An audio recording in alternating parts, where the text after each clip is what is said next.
Anyway, where they're really getting those prawns is just around the outside of the sponges. So we're trying to figure that out, but actually DFO has asked all fishermen for all of those reefs. They've done this kind of mapping, and for this year, until the fishing closures are put in place next year, which is next April or so, they've asked everyone to comply with these boxes and stay out of those areas.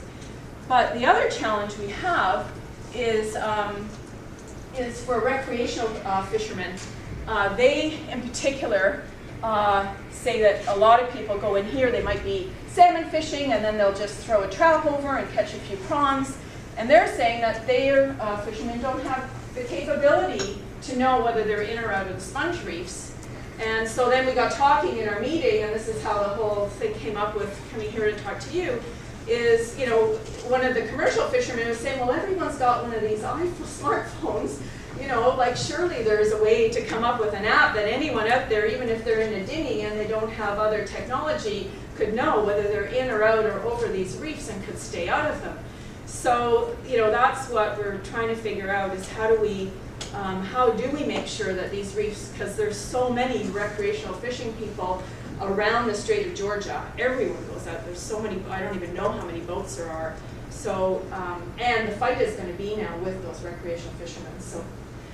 So this is pretty much my last slide.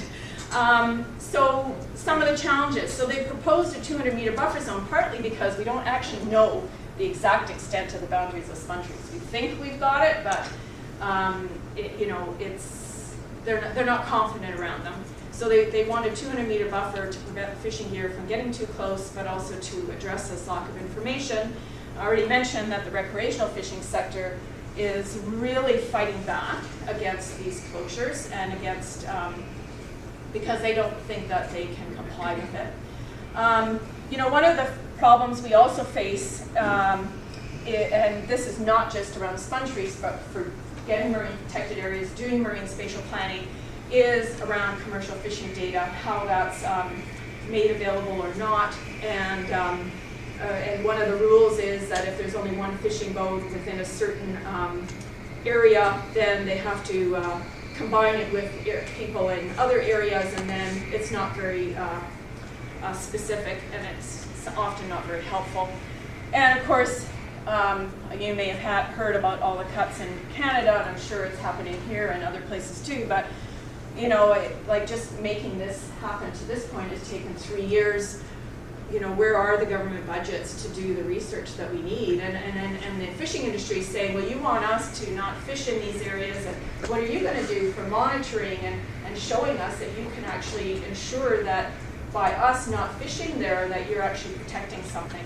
So there's some of those issues. And when I talked a bit more to the commercial fishing sector about, you know, some of the things that they think they could use, you know, that would, you know, on the technology side, like they were telling me that the way they get the fishing closure boundaries is to get the lat long details, and they have to plug those into their stuff on the boat. And they're saying, well, why can't we just go online and just download the new stuff into whatever computer system we're using on our boat? And like, I had no idea that was, you know, that's how they dealt with it. So those are some of the issues, you know, on a very kind of small issue around these glass sponge reefs that we're kind of dealing with, that I'm sure must be some simple solutions to.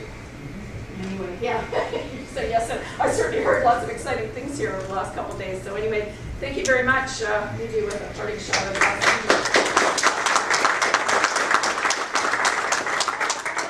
one question, if anybody has a question for me.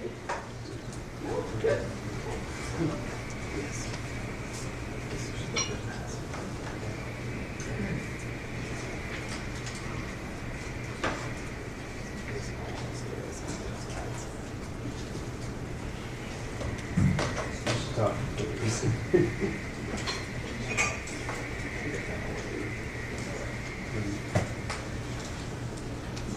I'll do all that.